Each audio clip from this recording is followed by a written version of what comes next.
It's time for Losses Above Replacement, the best baseball podcast to grace your ears, with your hosts, Alex. Gosh, I have so many questions. Also, where's my car? Splash. Strive to love something as much as my grandmother loves buying new crock pots. And Mac. If you've ever been to Boston, you know that they have amazing ice cream. Coming to you from coast to coast, it's L.A.R. Good evening, everyone, and welcome to Losses Above Replacement, the greatest baseball podcast to grace your ears. I'm today's host, Mathias Altman-Kurosaki, and with me, as always, we have my amazing co-hosts, our own corner infielders, Ryan Splash Potts and Alex Clark. Gentlemen, first things first, as we begin every show, how are you doing on this fine Wednesday evening? We're doing all right over here. I just had my cousins over, played some video games, had a good time. I'm going to hijack the podcast for just a brief moment because I want to show everyone I got a kitty, name's Gigi, and I love her very much. So I can make it work. There we go. This is my baby Gigi. I know, but luckily listeners on Spotify, go check us out on YouTube at LAR Baseball, Oswald Replacement Baseball. And you can see my adorable little kitty Gigi, and I love her very much. Hello, Gigi. Kitty. I have channeled my inner Munenori Kawasaki today. I had not one, but two bananas. So I feel good. very, very healthy. Very much no like cramp. No cramps? no cramp. Monkey see, monkey do. No cramps. So No cramps. That's good. Reviving today. Yeah, I just got done eating a couple burgers for dinner, so that's what's going on in my world. Yeah, good. Coach practice today. I had a member tell me that I had the time wrong. We have practice that starts at noon, and my swimmers were getting in. I don't know, a couple minutes after noon. This woman was in our lanes, or in one of our lanes. And she was like, what's going on here? And I was like, we have practice right now from 12 to 1, like we do every day. And she's like, but it's 11 right now. And then I showed her my phone and it said 12:03 p.m. And she's like, oh, I must have had the time wrong. I'm like, yep, you did. At least she was polite about it and went to the open lanes. But, at least she wouldn't have not. At least she didn't go say, no, you just moved your time out to get your stuff beforehand. I've had that happen to me before. Yeah, no, I've also experienced, some people are more difficult than others. So, but yeah, no, I appreciated that she cooperated, she didn't give me a hard time.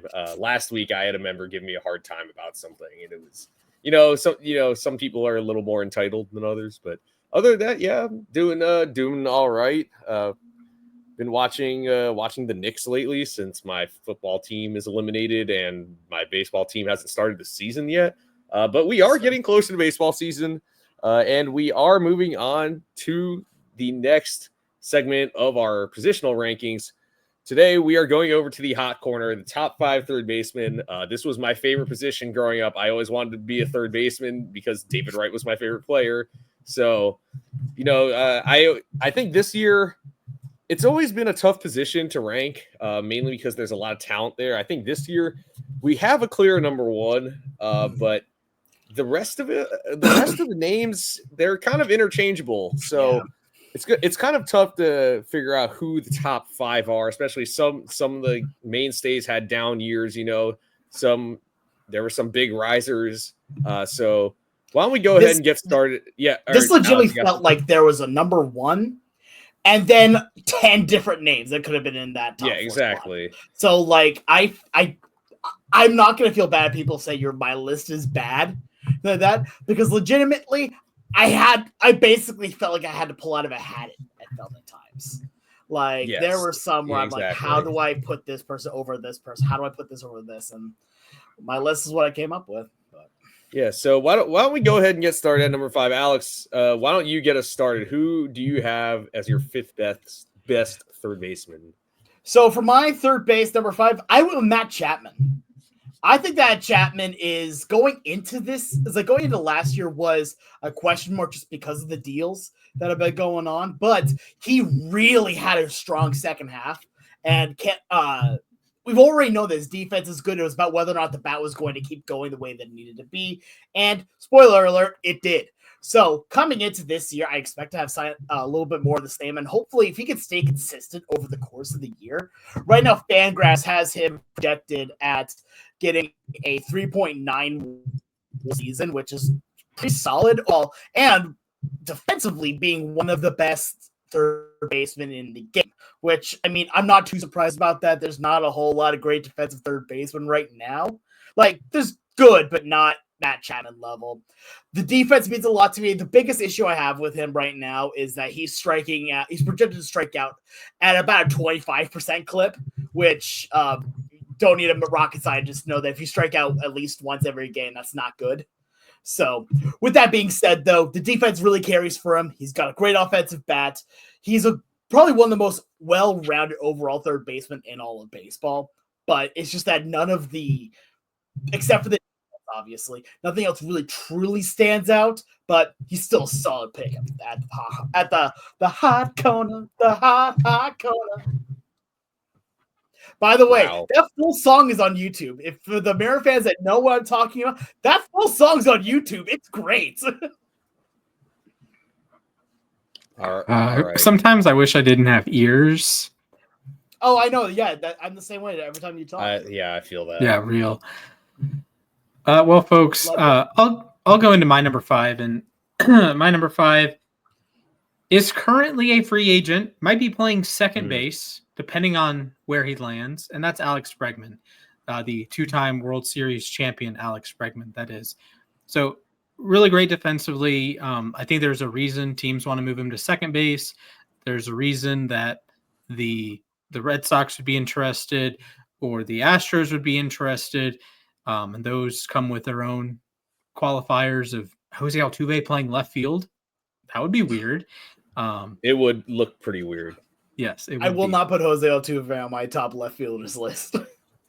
I don't know, man, but regardless, Bregman was excellent defensively, was plus 6 DRS, graded out really well, outs above average, and he hits like 118 OPS plus. He gets on base, drew 44 walks last season, 30 doubles, 26 homers. Hasn't quite been 2019 Alex Bregman, but that was an awesome player who may or may not feature later in the podcast. But just a really good player, really what you want at the hot corner. Good bat control. I really did drink the Kool-Aid last year, and I thought, yep, he's going to win the MVP. I said it on the podcast. He was going to win MVP. I said that his improvements to his bat speed would help. Well, that didn't really pan out, but he had another good season. He's been excellent with the glove, and he's a guy that last year he struck out about twice as often as he walked, but in years past he had been more of an even guy, more of that throwback player, if you will. So Alex Bregman's my number 5.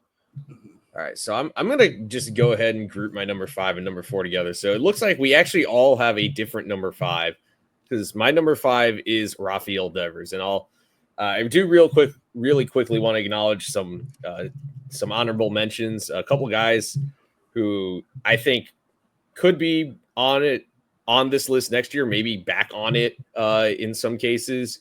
But the first one off for me was Austin Riley. I mean, I couldn't believe it either. He just had a down year, and he really fell into FWAR rankings. And when he's not necessarily a glove first third baseman, when your bat isn't producing at the level it did in 23 or 22, it's kind of hard for me to put him on there. Mark Vientos had a phenomenal season. I really wanted to put him on this list. I don't think he's quite top 5 yet. And then there's Eugenio Suarez, who is fantastic in the second half. Really had a great season, great fielder. But I have Devers at number 5. The glove is always going to be a question mark with him. And there's even talks about him moving to first base going forward. He's a little undersized for that, but he when you hit the way he does, you don't necessarily have to be a great fielder. Hits the tar out of the ball, averaged 93.2 miles per hour exit velocity, the highest of his career. His hard hit rate was 52.3%, another year where it was above 50%. 134 WRC plus, 28 homers. His strikeout rate did go up, but so did his walk rate, highest walk rate of his career at 11%. So I have him at number 5, and then moving over to my number 4, I have Bregman at 4. This the thing is that while Devers has the better bat of these two, Bregman's glove, I mean, he won a gold glove for a reason this year, so you can sacrifice a little bit of that bat. I know his WRC plus did go down to 118 this year. I understand why some teams are giving it pause when it comes to giving him a long-term contract. His walk rate basically, got chopped in half this year. His strikeout rate went up a little bit, only 13.6% though. His slugging percentage did go up. So he's still a solid all-around third baseman, still going to give you between 4 and 6 WAR per season, I think. So he's going to get a solid contract from whoever gives it to him. I don't know if he'll get 6 or 7 years like he wants, but overall, I think it's safe to say he's a top 5 third baseman. So he's my number 4. That's understandable. I'll go next here. I don't have Bregman on my list. I like Bregman, honestly, but look, I gotta stay on character here. So no Bregman on my list. Other honorable mentions, since I didn't say so earlier. Eugenio Suarez, I wanted so desperately to put him at number 5, but I could not do it here.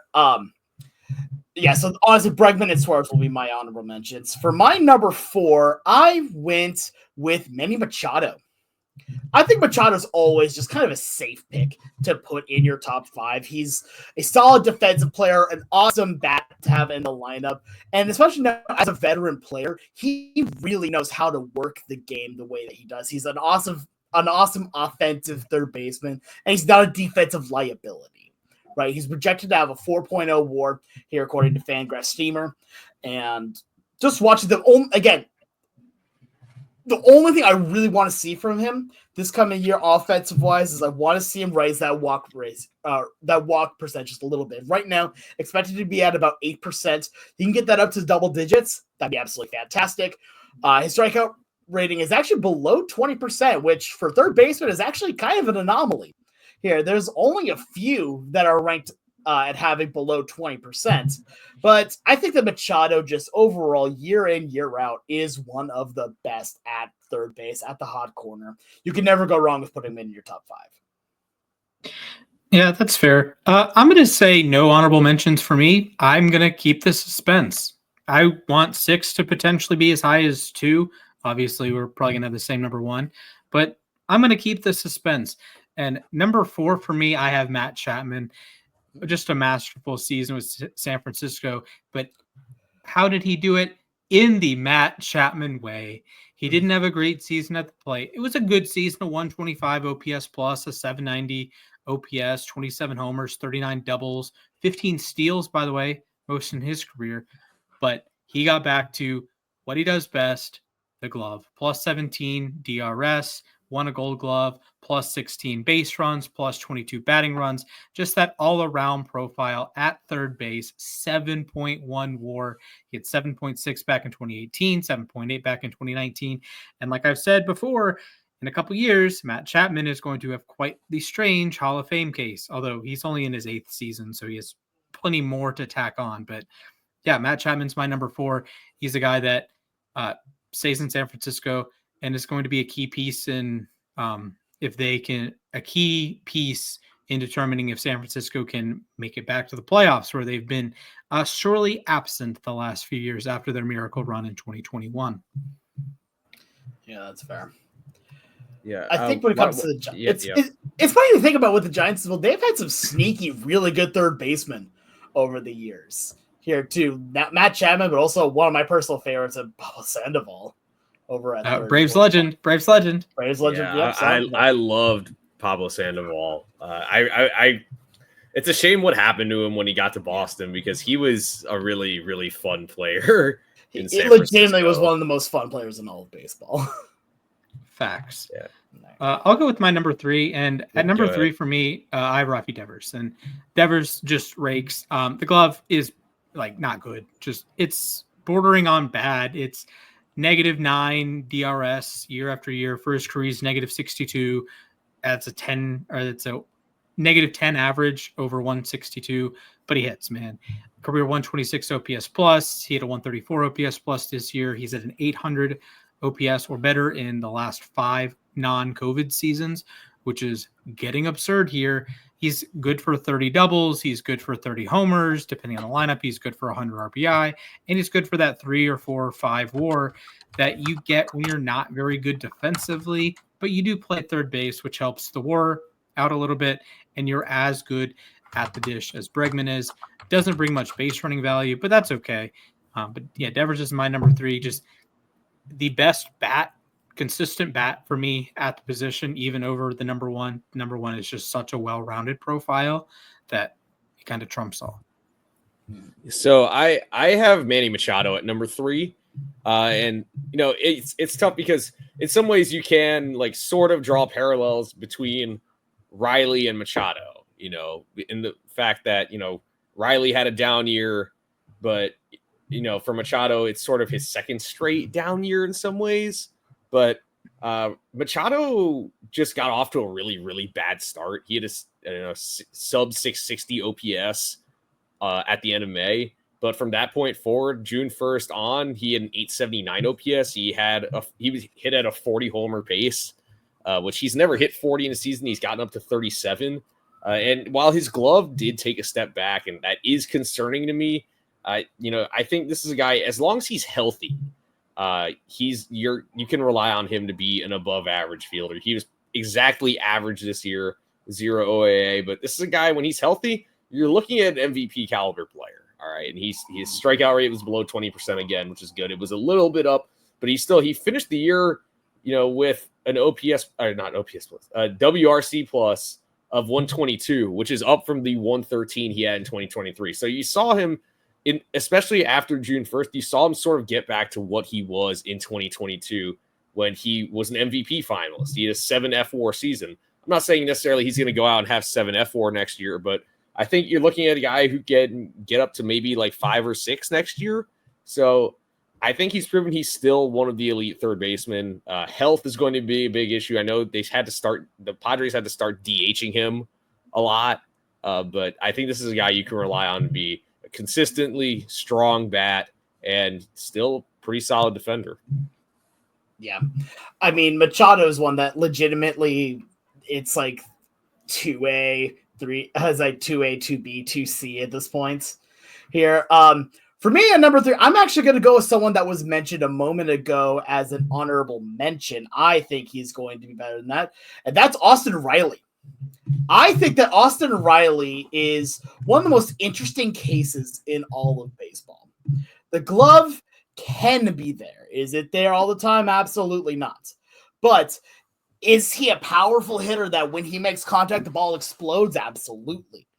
And I think overall, this is just me basically doing a prediction that this year is going to be a big year for Riley.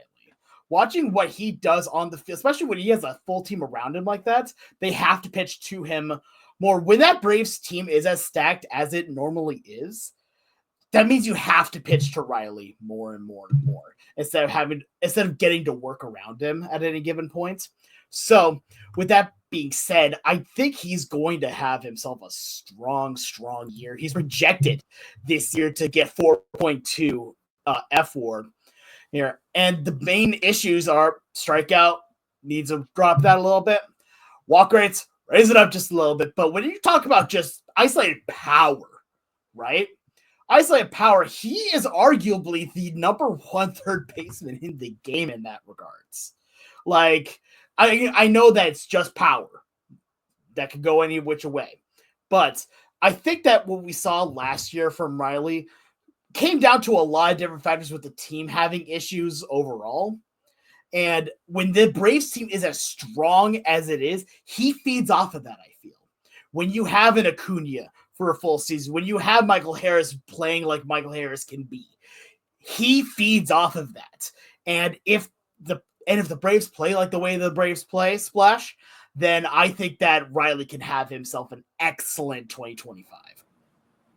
I think that's a perfect segue into my number 2, and that's Austin Riley for me. And I'm not buying into the cold start that he had the first 40 games or so last year, the 600 OPS. After that, he was awesome, like 800 or darn near 900 OPS, normal Austin Riley. But I thought he made strides defensively. I know outs above average doesn't make that case, and his DRS numbers were always on the wrong side to me. They're always like, oh, he's plus 10 outs above or plus 10 DRS. I never saw that, but I thought iTest said he made strides defensively, and I think if he was healthy in August and September, he would have had a case as a Gold Glove finalist. Not saying he wins it or anything, but I thought he made tremendous improvements there. He's a better base runner than you might think for being a Mississippi boy who's just built, right? And he's really the engine of the lineup. You talk about Acuna, you can talk about Olsen, you can talk like the firecracker of Ozzie and Harris, but Riley is the consistent guy. He's the guy that you can pencil in for 30 doubles, 30 home runs, 100 RBI, hit like 280 or 290, 340 on base, maybe slug around 500. And that's what Riley was. His last 57 games played, he had an OPS of 940. That'll play. That's a 45 homer pace, a 45 double pace. And really, he got hurt at the worst time about halfway through August that he was picking it up. August was a big month for him. Both July and August, he had a where is it? OPS 850 in July, 840 in August. It's like, okay, he's normal Austin Riley, right? He's hitting home runs, he's driving in runs, he's doing everything you need. Then he gets hurt and he can't rebound from that early season, the first 40 games of the season that he had a 640 OPS or whatever. So I have Austin Riley at 2. Let me update the graphic, but yeah, Austin Riley at 2. Interesting. So it appears I am the contrarian here. Wow, it's becoming common this time around here, I guess. It's weird because normally I'm the contrarian. Yeah, that's the thing. I'll be honest. It's tough, like you said, with Riley Splash. I mean, you started to see the Austin Riley of old later in the season, but yes, the injury definitely played a part into it. And I mean, it's just it's tough because I think next year he's easily probably a top 3 third baseman. Entering last year, I saw some people making the case that he should be number 1, which was egregious, by the way. Yeah. But for me, and maybe I'm drinking the Kool-Aid here, but at number 2, I have Matt Chapman. I am very, very high on Matt Chapman. I've always been a huge fan of his, waiting for him to at least bounce back to show some of his Oakland days are still with him. And he did this year, 121 WRC plus. That's his highest mark since 2019 when he was a 125 with Oakland. That was the year he hit a career high 36 homers. So 121. His glove bounced back. That's the thing. He was a Gold Glover. He played like it. And again, he's a guy who got off to a slow start. He had an OPS below 600 entering play on May 17th. And from that point on, he had an OPS of 868. So from that point on, he was an elite hitter too. So he's a great hitter. He hits the ball very hard. His average exit velocity is over 93 miles per hour. His hard hit rate hovers around 50% normally. He does have some sneaky speed. I'm not going to go out there and say he's going to be a 30-30 guy necessarily, but 790 OPS was definitely pleasant. I'm really happy that the Giants extended him. Shout out Buster Posey for getting that done, because I think what we saw this year is what we expect from Matt Chapman, a guy who can be, 120 to 130 WRC plus with an elite glove, 5 to 6 wins on Fangraphs, 6 to 7 wins on Baseball Reference. So Matt Chapman's number 2 for me. Maybe that's a reach because it is his first real great offense or really good offensive season since his Oakland days. But I think he's capable of doing that again this year. And that transitions to my number 1. I've got done my number 2, dude. Yeah. Oh, I thought you did. No. Who's my number 2? Hey, man, this is why I have the graphic. That's why I brought it up. I was looking at my notes on my phone and I completely ignored the graphic for a second. I mean, it's okay. It's not the first time. Honest mistake. No, it's fine. No, Alex, go ahead for your number 2. For some reason, I thought I heard you say no, it's all good. I'm just giving you L. You go. For some reason, I thought I heard you. Look, you can't use my jokes for my number 1, man. Come on. I was gonna no. just say that Ross was my number one. I for some reason thought I heard you say Austin Riley was your number 2, and then I remember I heard Splash say it was number 2. So, yeah, go ahead. Who's your number 2, Alex? My number 2 is one that both of you have ranked here, so not going that crazy. I'm going Rafi Devers. For Rafi overall, like there is one thing that matters to me, aside from my number 1, is probably the most consistent hitter at the position in the game. Like Machado is one that, yes, he has a great bat. You don't know how much he's going to be playing third either due to, trying to make injury concerns. Matt Chapman had a great offensive year for his normal standards. But again, that's a one-off though too. And Austin Riley has the potential to have a great offensive season. Rafi Devers has proved it time and time again. Like at this point right now, the story on him is about as obvious as reading Red Light, Green Light, or like reading, Sam I Am, Green Eggs and Ham. He hits the ball. What more do you want? He does not play defense. We know this. He's not a good defender. Okay, cool. Doesn't matter when you are one of the best hitters on the planet. He, as an overall standalone hitter, if we are just looking at hitting metrics, he would be vying for number 1 on this list. But no, the defense does hold him down, and we have someone else, number 1 on this list, who I think is going to be all of our number 1s, that is just the far and away number 1 player, and of course that is going to be Dylan Moore of the Seattle Mariners. Mine is Ty Kelly. I was going to say Brett Beatty.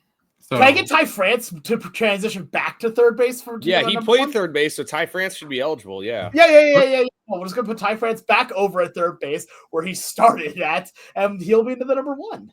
I think we're disrespecting Travis d'Arnaud a little bit. We're also disrespecting your boy Ke'Bryan Hayes.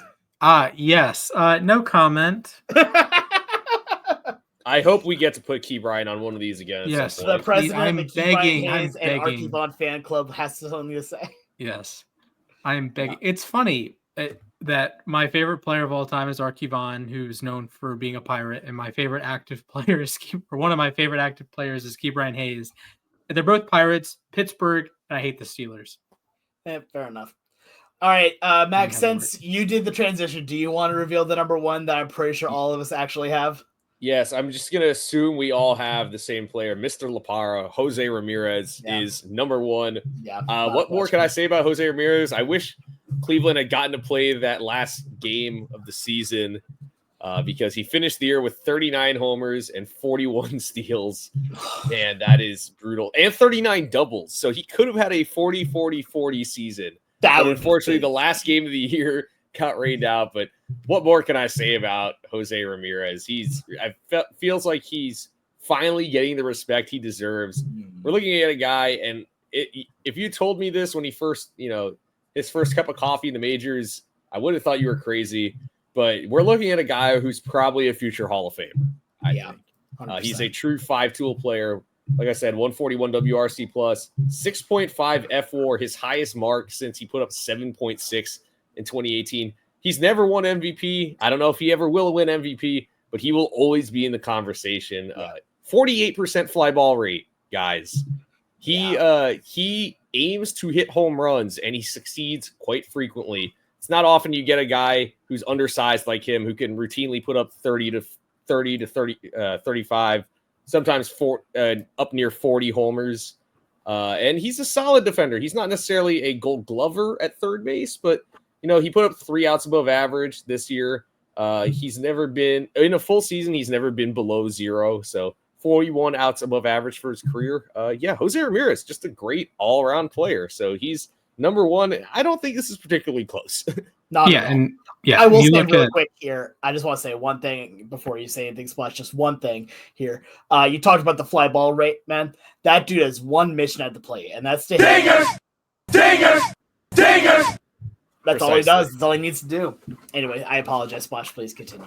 Yes, I do think that's true. I will say that Ramirez does have a very well-rounded profile, and lots of fly balls, but the classic 2 outs bases loaded. You need a hit to survive. The aliens have the light beam pointed at the Earth. How do you survive? Who's at the plate? Jose Ramirez is a reasonable answer to that question. Yeah, 100%. So, Mac, you mentioned nearly having a 40-40-40 season. Only Alfonso Soriano on the 06 Nationals has done that. So, I'm not going to say the greatest company ever, but a nearly historic Soriano season. was pretty great. Yeah, I mean, it's just a different – it's not like Will Mays, So, obviously. 39 doubles, 39 homers, 39 steals. That club is Alfonso Soriano again, and Jose Ramirez. But that's an elite club. Honestly, that is an elite club. Definitely. Also, Soriano hit 300 and did that for the 2002 Yankees, which is just preposterous. Completely. I'm just saying. Regardless, Ramirez, as we've mentioned, 5-tool player, good arm, good glove, good hit tool, and good he's power a switch tool. hitter. Yeah, brings the switch hitter. Walks. What more do you want? He's doesn't strike out either. Yeah, exactly. He is a true MVP level kind of player. And if there weren't, players named Judge in the league and some of the other ones, he would be, a front runner most years. Yeah. I will say, I love the fact that he's finally starting to get the recognition. Like even us on the podcast would say he's probably the most underappreciated player in all of baseball. I would say for the sole purpose of we never put him at the spot that he always deserved to be, and he always rose above those expectations. And you'll love to see it. If only they had a good shortstop to go along with him. Andres Menes is now employed by the Toronto Blue Jays. So he also didn't play shortstop for him. So I wonder where they could have gotten a shortstop. Yeah, I wonder where they could have gotten one. Yeah, another switch hitting shortstop too. Yeah. Yeah, I will say it felt like every year, like you were saying, Alex, like people were trying to find other players to put ahead of Jose Ramirez as the best third baseman. And now I think we've finally settled on it that he is the best third baseman in baseball. I'm going to throw this out there. Jose Ramirez, by 7-year peak WAR, is the 14th best third baseman of all time. The guys ahead of him are 10 Hall of Famers, Ken Boyer, who probably should be in the Hall of Fame, Sal Bando, who probably should be in the Hall of Fame, and Nolan Arenado, who probably will be in the Hall of Fame. So, and he's ahead of Edgar Martinez, who is in the Hall of Fame, and ahead of Scott Rowland, who is in the Hall of Fame. So it's kind of hard to judge Edgar, though, because he didn't play a lot of third base, actually. That's fair. But yes. Which is funny, because if you go back and watch some of the tape, that counts. If you go back and watch the tape, Edgar was actually a pretty decent defensive third baseman. He just wasn't elite. Yeah. So they moved to the DH because they couldn't afford to lose the bat. Yeah, but, I mean, I think Ramirez is just he's really fun to watch, and he might not be the flashiest player. Like when you think of a superstar, he might not be the first player that pops to your head, but I think it's good that he's finally getting the recognition. Like 100%. Like I said earlier, it felt like every year it was like, all right, maybe is Arenado number one, is Machado number one, like Ramirez is always 2 or 3. But yeah, he's really solidified himself. And like I said earlier, I think we're going to have a conversation about him. We're going to have a conversation probably about Machado and Chapman and potentially even Bregman about Cooperstown at some point. Mm-hmm. Hey, man, over 50 WAR for Ramirez. And next year, let's just say he gets to 5. 5 WAR puts him on the brink of being top 20 all time at third base. That's exactly. This dude is going to be a first ballot Hall of Famer if he keeps going, even remotely close to this clip for a while. All right. Well, those are our top 5 third basemen. Let us know if you agree or disagree at LAR_baseball. You probably do disagree with at least one of us. Yeah, obviously. I'm sure people are already getting mad at me for not putting Austin Riley in my top 5. I apologize to any Braves fans listening. It is not because I'm a Mets fan.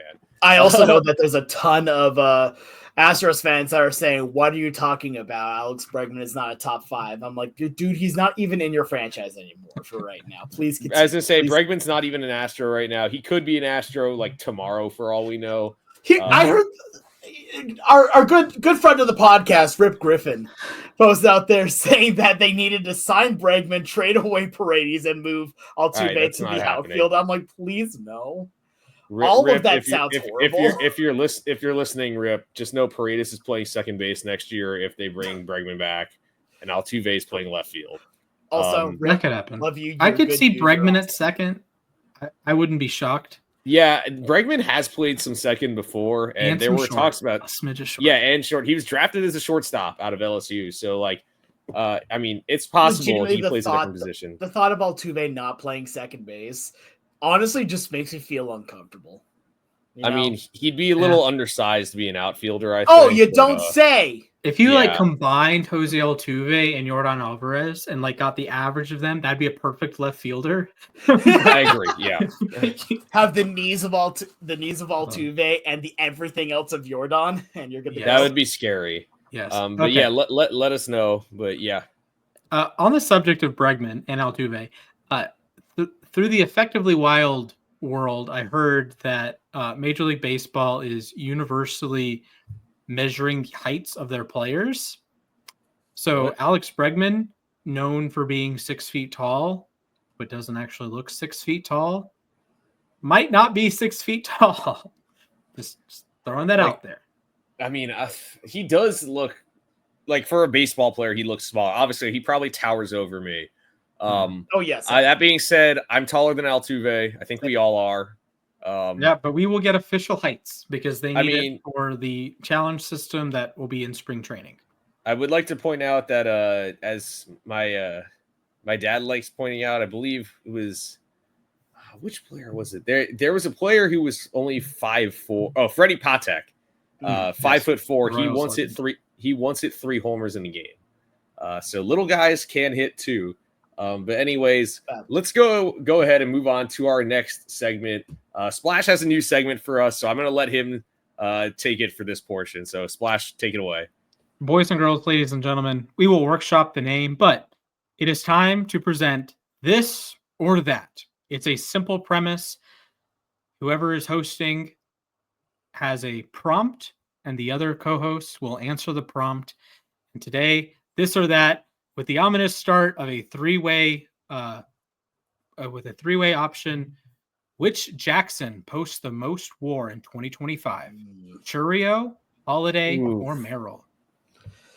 That's a good question. So we each answer, correct? Yes. All right. It's weird being this or that when it's 3 options. Yes. This was a bad one to start with, but that's fair. This was the best graphic I had so far. No, you're all right. I have an answer here. I'm going with Churrio. I think that I think Holiday's due for a bounce back season for sure, and Merrill is still amazing, but Churrio, the last 3 months of the season, was one of the best players in baseball, one of the best hitters at least. You're looking at, I think Churrio could go 30-30 this year. And he's a great defensive outfielder. So I'm going to go Churrio here.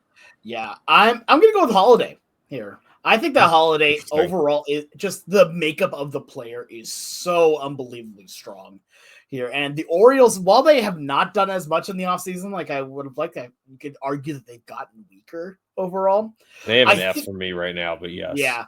I still think that their offensive core is still pretty darn strong, and Holiday can be one of the leaders of that. We saw that at the beginning of the season, had some hiccups, but a lot of rookies do. That happens. I think overall, though, when you put it all together here for Holiday, at the end of the year, he was really starting to figure it all out. I think that for an entire full season, I'm going to go with Holiday. I like Churrio and Merrill. I think all 3 of these kids are going to have incredible seasons, but I think Holiday is going to take that next big step. And to round it out, I'm going to go with Jackson Merrill, actually. I think he gets the boost for playing center field. Churrio is going to play in the corner. Holiday is not going to play short. So Merrill gets that baseline boost, and he's excellent defensively, graded out really well last year, regardless of the defensive metric that you looked at.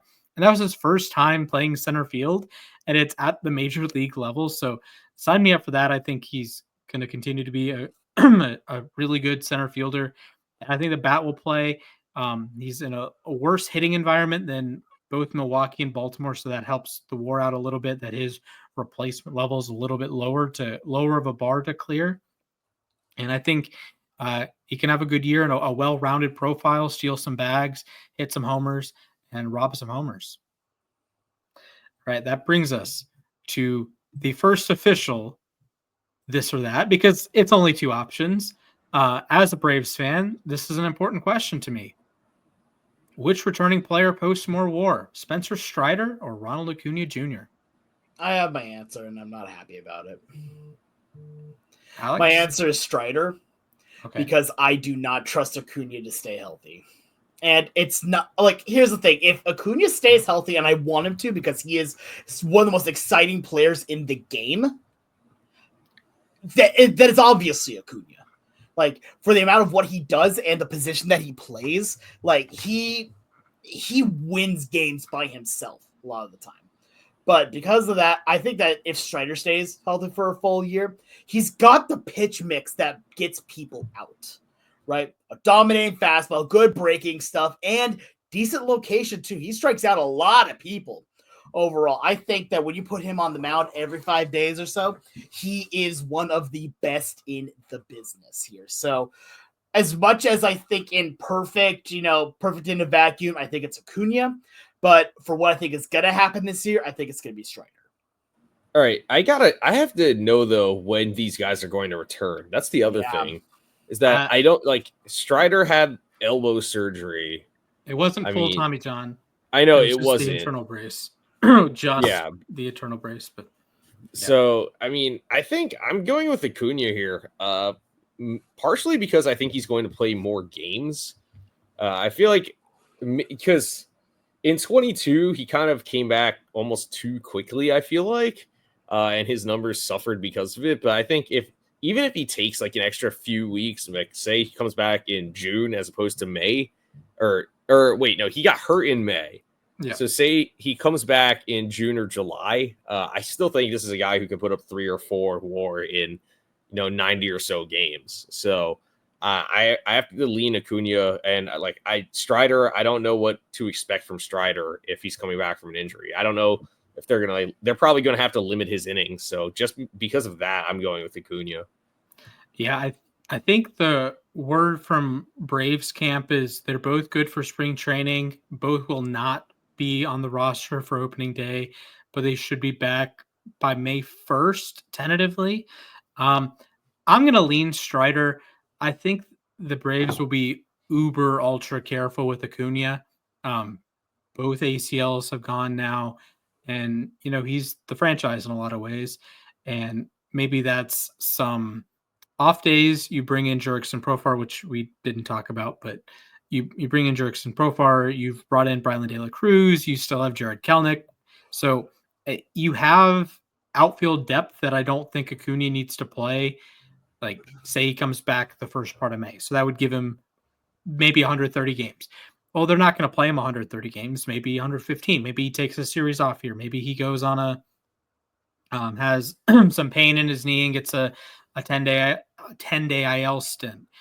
I think Strider is more likely in the scope of the Braves with how many arms they have in Gwinnett, and to pitch 5 innings every 6 days or whatever and end up with like 100 or so innings. I trust that Strider has 100 good innings, then Acuna has 400 good plate appearances, and factor in like the defense that Acuna hasn't really ever been a great defender.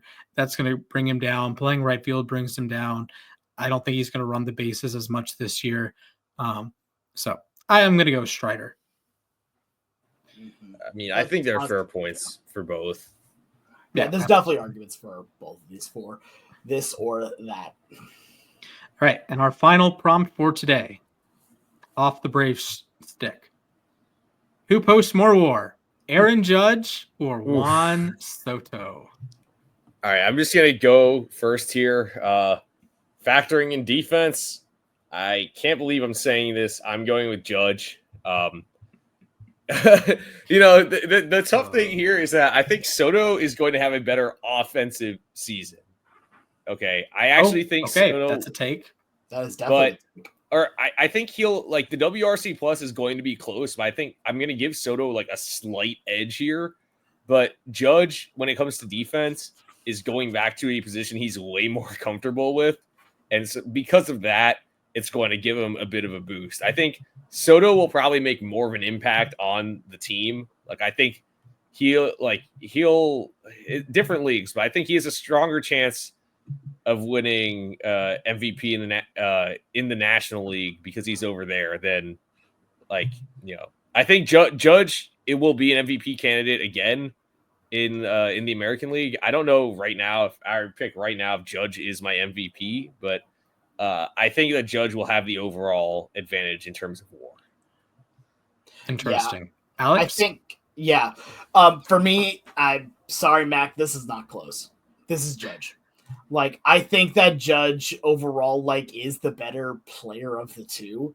And it comes down to the fact that both of them are, I'm not going to say equal hitting. I think I would honestly, like, if it's just a hitting in a vacuum and looking at all the different aspects of hitting, I take Soto over Judge, barely. But Judge is also excellent defensively, no matter what, dropping the ball in the World Series, we'll say. But I think that overall, Judge is just one of the most impressive players we see in the game. As an outfielder, center fielder, he plays strong defense. As a home run hitter, there's a reason why he holds the record now for the Yankees. Like, this dude is something else. And on top of it, he gets to play in Yankee Stadium for 81 games a season, which helps. Definitely helps. Where's Soto playing again? Dead ball era ballpark. Flushing. There we go. Woo. Like, and that's not even a shot at Soto. That's a shot at the fact that he's not playing in the same ballpark as Judge is anymore.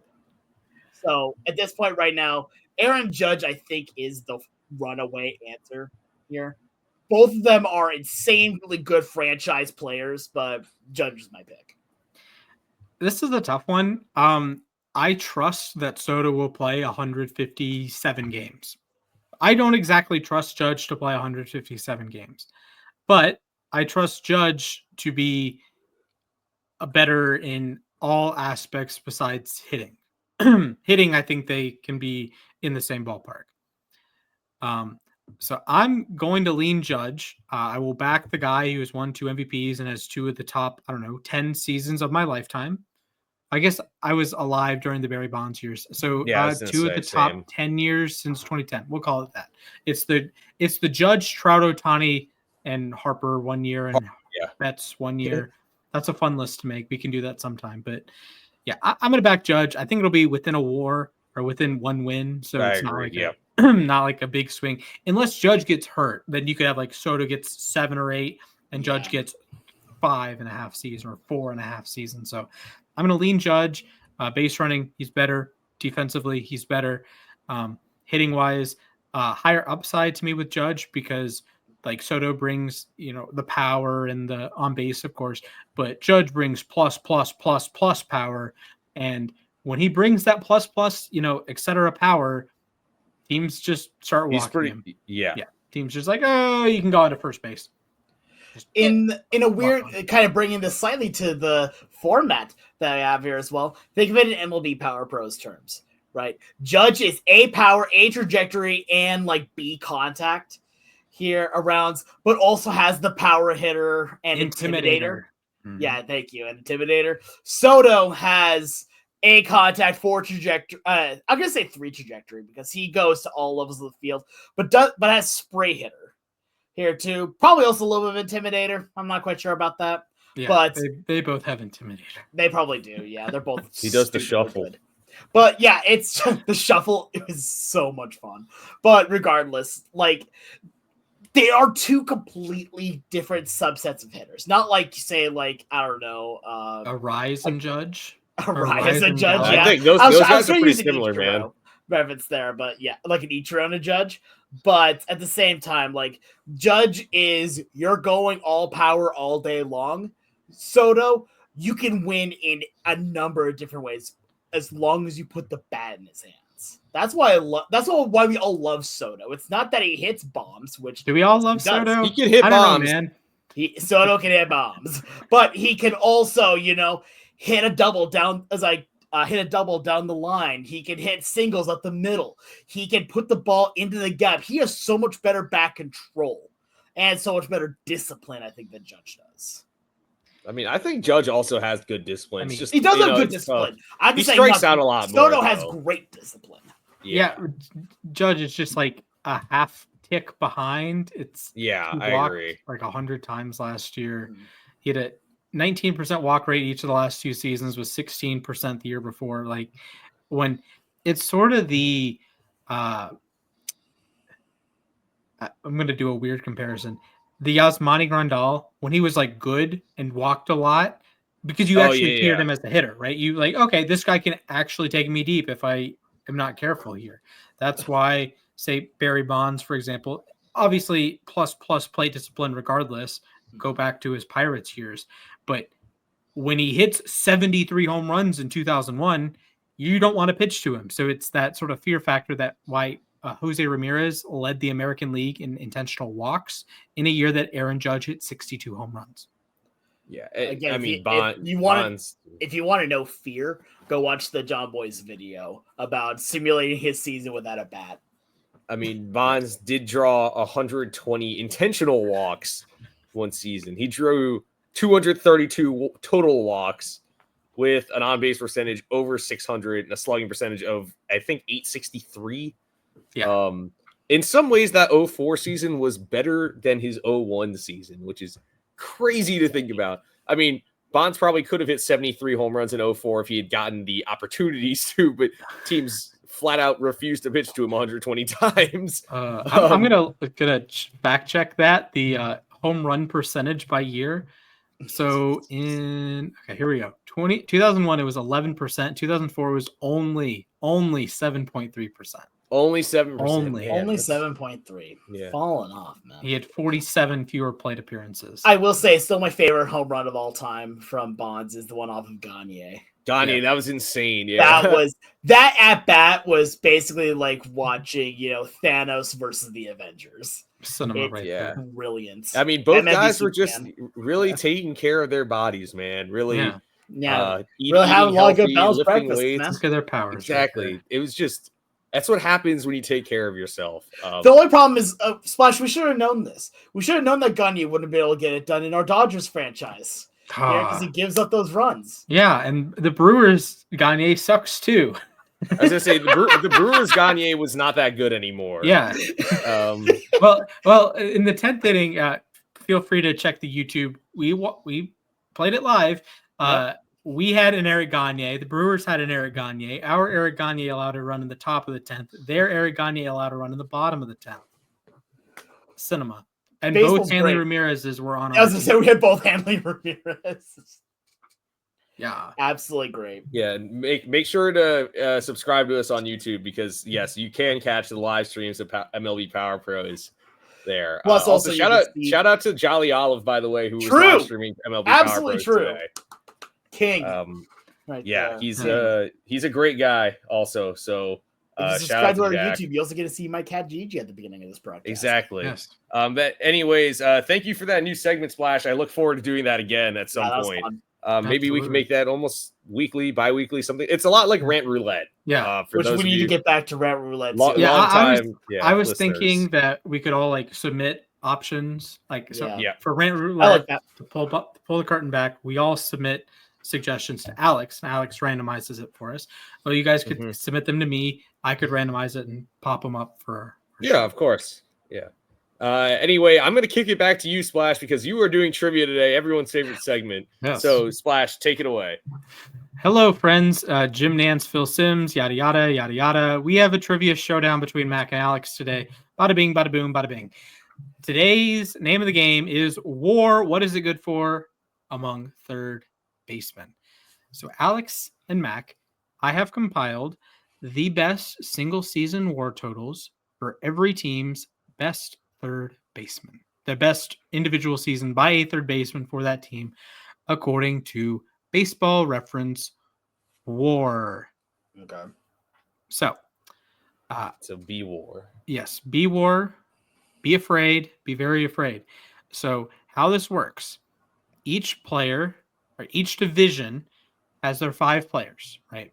The AL East has the Orioles rep, the Red Sox rep, Yankees rep, Blue Jays rep, Rays rep.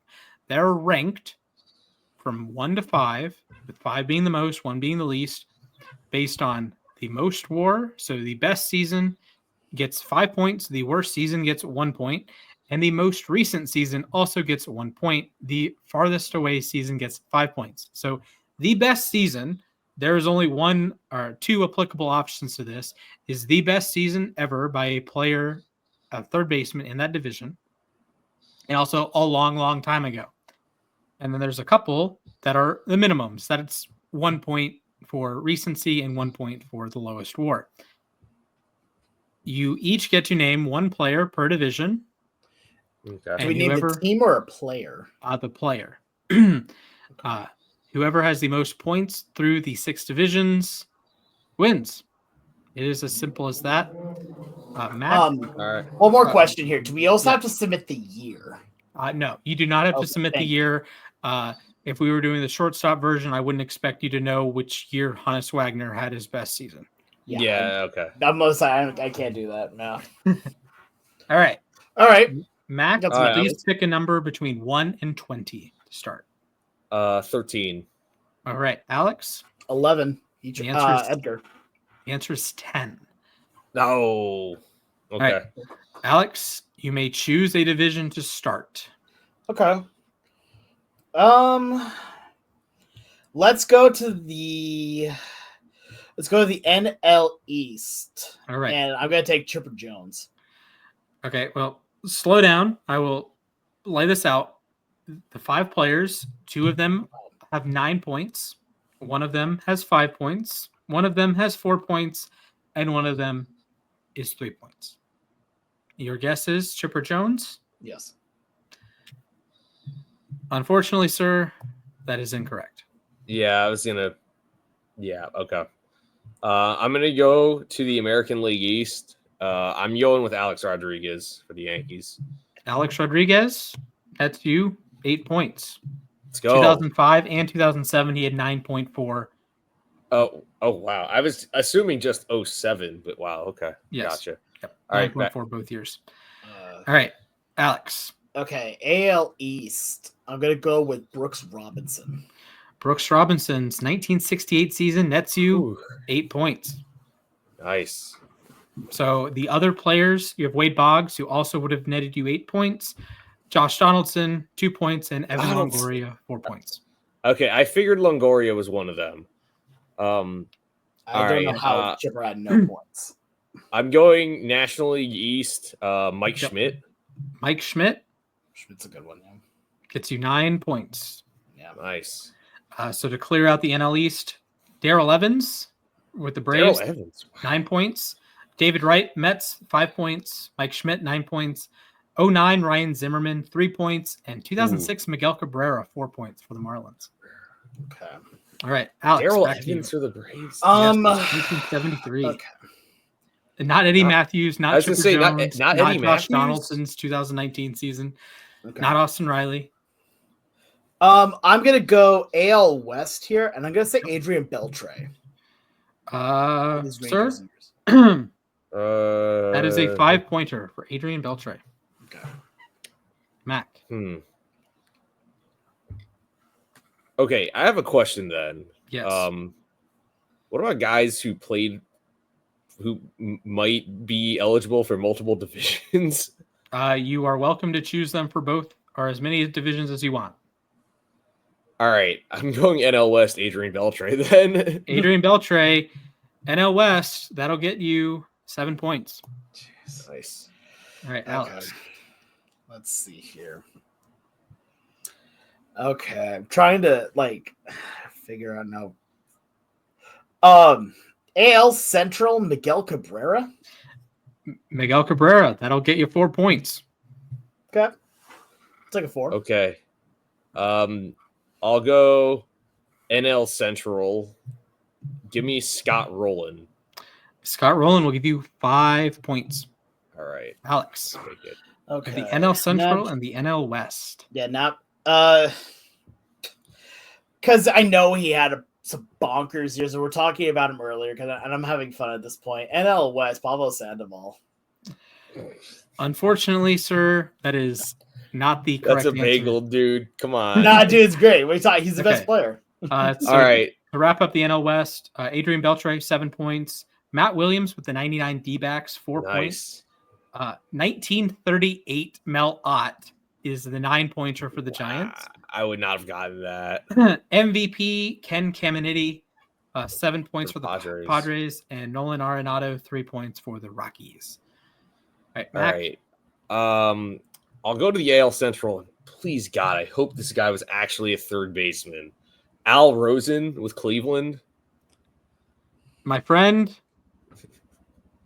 they gave him a 10 right there. Bada bing, bada boom. Let's go. I couldn't remember if he was a third baseman or another infielder. Yes, the best season ever by WAR for a third baseman. Yep. 1953, Al Rosen. Miguel Let's Cabrera go. has Miguel Cabrera 4 points. George Brett 7 points. Corey Koski with the Twins 3.5 points, and Pete Ward for the 1964 White Sox 5.5 points. Corey Koski, the newest inductee to the Minnesota Twins Hall of Fame, by the way. There you go, Alex. Your NL Central pick. Yeah, this is the reason why this one was last for me. Yeah. Here's a question here because you brought up the name earlier, and I'm pretty sure I'm just outright wrong on this. Here, Hannes Wagner is considered a shortstop, right? Correct. Okay, so I can't say Hannes. So is Archie Vaughn. Yeah, darn. War. You could say keep Brian Hayes. I almost did for like It'll a give you brief 0 moment. points. It'd be 0 points, but it'd be funny. What position did his dad play? Was Charlie a pitcher? No, he was also a third baseman. Okay, that makes sense. Caught the last out of the 96 series. Here. Okay, so I'd like to not ever think about that again. Okay. we got Cubs, you got Pirates, we've got Cardinal. Oh, Cardinals. Bad Nolan idea, Arenado. Phil. Well, unfortunately, Mac already took the Cardinals answer. Oh, you already did for Cardinals? Yes. Oh, okay. Got rolling, dude. Yeah, Scott Rowland. Oh, okay, then cool. Then I'm gonna say David Freese because I also want to say Cardinals again. All right. All right. So to wrap up Good the NL effort. Central, Ron Santo 9 points. Yeah, I was gonna say Ron Santo was right there. Yeah, Ron Santo 9 points, Hall of Famer. Scott Rowland 5 points. Also Tommy Hall of Harper, former Seattle Pilots legend, 5.5 points. Tony Perez 4.5 points, and Jimmy Williams for the 1899 Pirates. Okay, I would have never gotten. Yeah, Jimmy I had Williams. to go in the deep well for that one. He would have gotten 6 points. So I just want to say something here really quick before we go too much farther here. It is very evident here, and I'm okay with this, that I am an American League person. Yes. I 100% National of your League points came from the run American the League. secondary league. Go American League. All right, Mac, close this out. AL West. Boy, I think this guy counts as a third baseman, and he had one insane season for WAR. So I'm going to take a shot in the dark here. Sean Figgins. Unfortunately, Mac, he did not beat out Troy Gloss. No, how did I forget Troy Gloss? Were you trying not to 2000 say, season. Mariner Sean Figgins? Figgins was God. close. I will say Figgins was close. Figgins did crack 7. Yeah, exactly. He had 7.7. So he is how many a did Gloss tenth of a have? WAR off. Gloss had Oh my 7.8. God, no way. Okay, I need to know. Who was the Mariners? Was it Edgar? Seager, right? It had to be Seager. Yeah, Kyle Seager. Oh, Seager? Oh, it was Seager. Okay. Okay.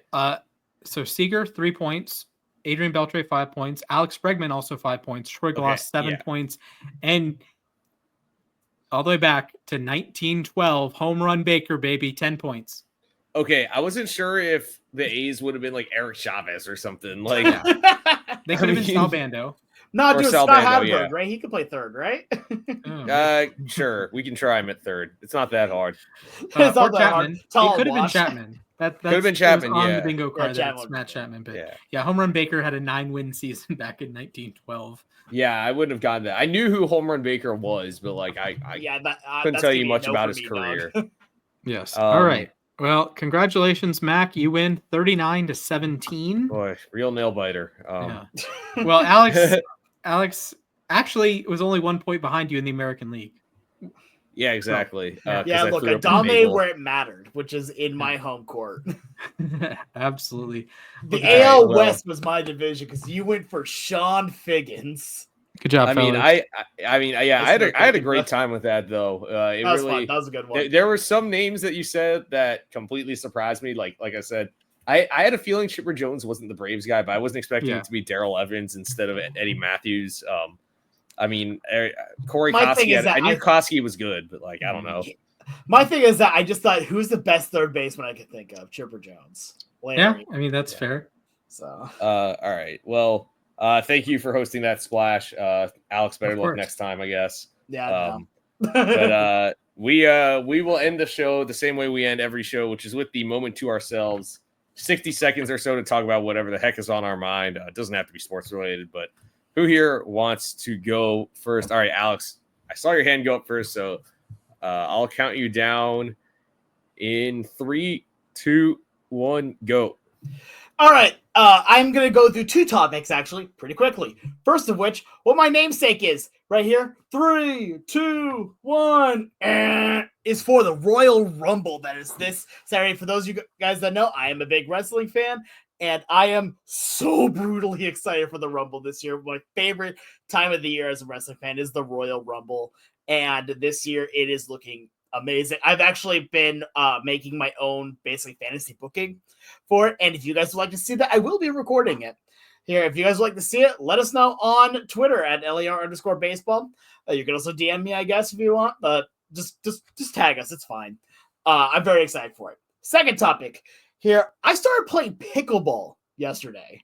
I got a pickleball set for Christmas, and I've been just trying to find an opportunity to play, and I found the opportunity yesterday, and my gosh, if you ever have watched pickleball and have thought, oh, that looks wimpy, wow, that's just an old person's sport, play it. Just go and play it. From like my mid-back down to my feet, it has been rock sore for all day today. You play hard, play heavy. It's a really fun game. You can get into it, but I will be playing a lot more of it going forward. Facts. Yeah, I hear pickleball's really fun. That's what I hear. I played it a little bit. I've never played it though. I played it a little bit in high school, and my teacher actually went to tournaments for it and invited me to go a couple times. I just already had commitments, so I couldn't do it. But no, I got it set for Christmas. Very, very happy. It's really fun to go out and play. So absolutely, tons and tons of fun. I played it a smidge in college. Shout out Caleb. I actually wrote a paper about it because it's huge in Arizona. Like, yep, the national tournament. It's huge in the South, I hear too. It was born in Seattle. Yes, Mercer Island. Yes, national tournament's born in Buckeye, Arizona, and it started in Seattle. Mac, would you like to go, sir? You can go. I'm not ready yet. Okay. I'll count you down. Sure thing. 3, 2, 1, begin. Bills fans, we need to have a conversation because I am mad at you. I'm angry at a particular subsection of you. It's called players who are employed by the Buffalo Bills, specifically Josh Allen. I have put my hard-earned money on you, and you have let me down. Against the Ravens, I bet on over one passing touchdown. Didn't happen. Over 200 yards. That didn't happen. Bills minus 2.5. That didn't happen. All right.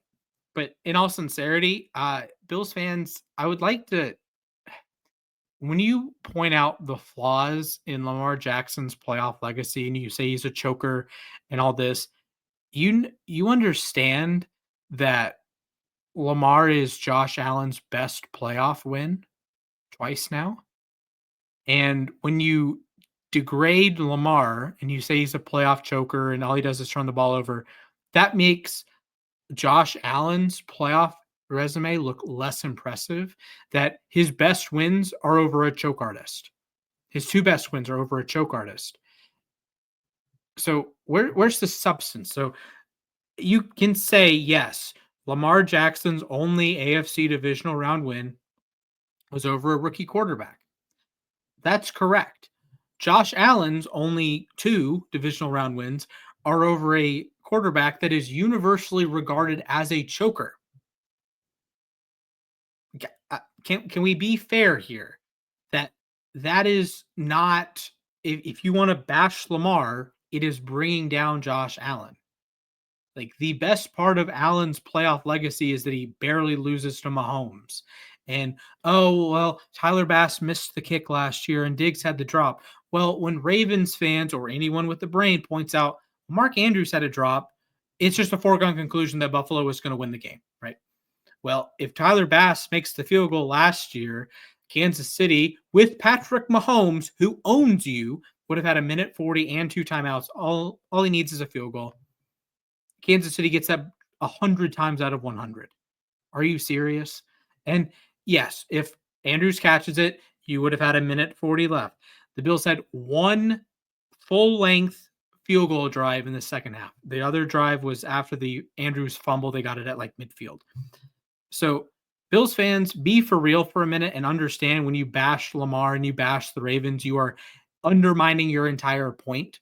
It would be like if a Chiefs fan said, well, Josh Allen's not that good. Well, Mahomes is 4-0 against Josh Allen, so that's a big chunk of his playoff resume is beating the Bills, beating Josh Allen. The Chiefs will give you credit for that. Bills fans, give Lamar some credit, unless you want to just bury your own quarterback. I'd like to point out that Josh Allen got the first down last week. I didn't see it. I didn't see him get the first down. I just feel like they did not do a good job spotting the ball, and I think the initial call should have been a first down. And it's just Kincaid fishy. Got the first down the play before. I get it. I thought Kincaid had the first down too. I thought it was. I could talk about it on end on how I feel about how that game went. I have a fact for the two of you.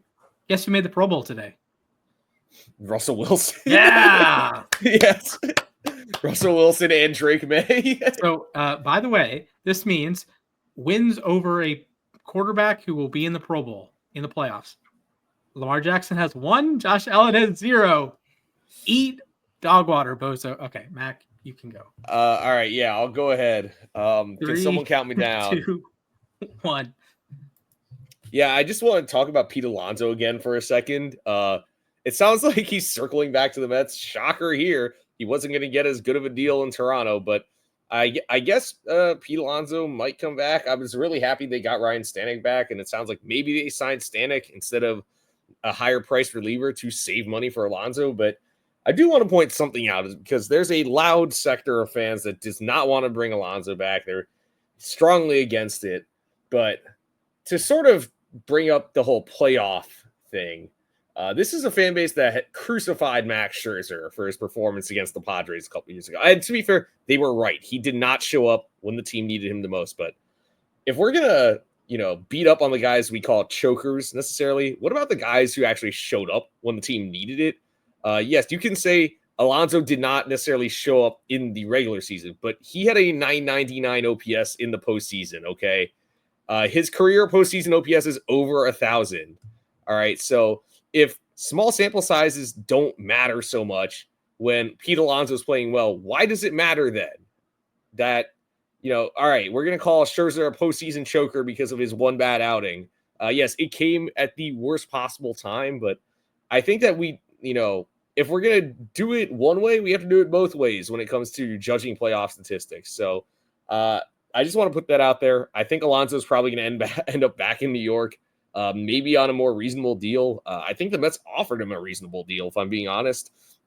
To the fans that for some reason booed David Stearns at Amazing Day, I don't know what to tell you. That's the man who signed Juan Soto. I think that was ill-advised. But that being said, I do appreciate Steve Cohen's transparency about the negotiations. I understand if he is frustrated with how they've gone, but I have full faith in Steve Cohen and David Stearns to do the right thing. If it means letting Alonso walk because he wants too much money, fine. If it means bringing him back on a reasonable deal, fine. At this point, it is what it is. I hope he's back in New York, but if he's not, I think the team's in fine shape. And he hit like the biggest home run any reasonable Mets fan has seen. Yeah, that's the thing is people will say like, all right, Lindor's grand slam off of Carlos Estevez. Yes, that was also a huge home run, but that home run does not happen if Alonso does not hit that home run in Milwaukee. Down 1, like down 2 outs, you gotta have down 2 with 2 on. With Alonso, yeah, down 2, 2 on, 1 out. Okay. Like that is the swing of anyone's life outside of like Joe Carter, basically. Yeah. Like, come on. And They he's like a had franchise it, yeah. icon. I know that. And it's funny, the Mets like clown the Braves for letting Freddie go. Fair enough. So you have a franchise icon. You can 100% see 20 hanging up with the other retired jerseys the Mets have. You can see Alonso retiring with 400 home runs. I don't know. And being like a Mets lifer and in the same infield all time theoretically is like David Wright and Francisco Lindor at this point. Yeah. And it's, I mean, obviously Soto has yet to play for the Mets, but if say Alonso does sign back, I think there's a very real chance he passes Darryl Strawberry as the all-time home run leader in franchise history. I believe Alonso is like 30 or so. I think he's because Strawberry is at 252. Wright got to 242. Unfortunately, injuries got in the way of that one, but Alonso is at 226 right now, so he's 26 behind Strawberry. So if he plays a season, even just one more season in New York, he's probably the all-time leader. But you got to factor in Lindor still has 6 or 7 years left on his contract. There's even a chance Nimmo, if he plays all of his contract, I think Nimmo could retire as the all-time games played leader. He could pass Ed Kranepool. I mean, he's basically a Met for life. Obviously, we can go on to this forever, and obviously Soto factors into that. But yeah, I think that Alonso, whether or not you necessarily are a fan of him, if you're a Mets fan, you can't deny that he's been the most prolific power hitter in team history. I mean, he has 3 of the 5 40 homer seasons in franchise history. It's Alonso 53, 46, and 40, and then Hundley and Beltran both at 41. So Hundley used to have the record, by the way, for most by a catcher in a single season, broken by Javi Lopez and since broken by Salvador Perez. So anyways, that is it for our show tonight. Thank you all for tuning in. Like I said earlier, if you think we got our third base list wrong, let us know at LAR_baseball on Twitter. You can also tell us individually. Follow Alex at the Sports Guy 242. Follow Splash at Mr. Splashman 19. Follow myself at Mathias_A_K. Pitchers and catchers are 2 weeks away, if you would not believe it. So get excited. And I certainly cannot wait. I'm sure these guys can't wait either. So get ready for that. Make sure to subscribe to us on YouTube. Follow us on Spotify or Apple Podcasts or wherever you listen. Leave us a 5-star review while you're at it. Leave us a like on YouTube. But for everyone at Lost Above Replacement, thank you all for listening. Stay safe, and I hope to see you all real soon. Take care.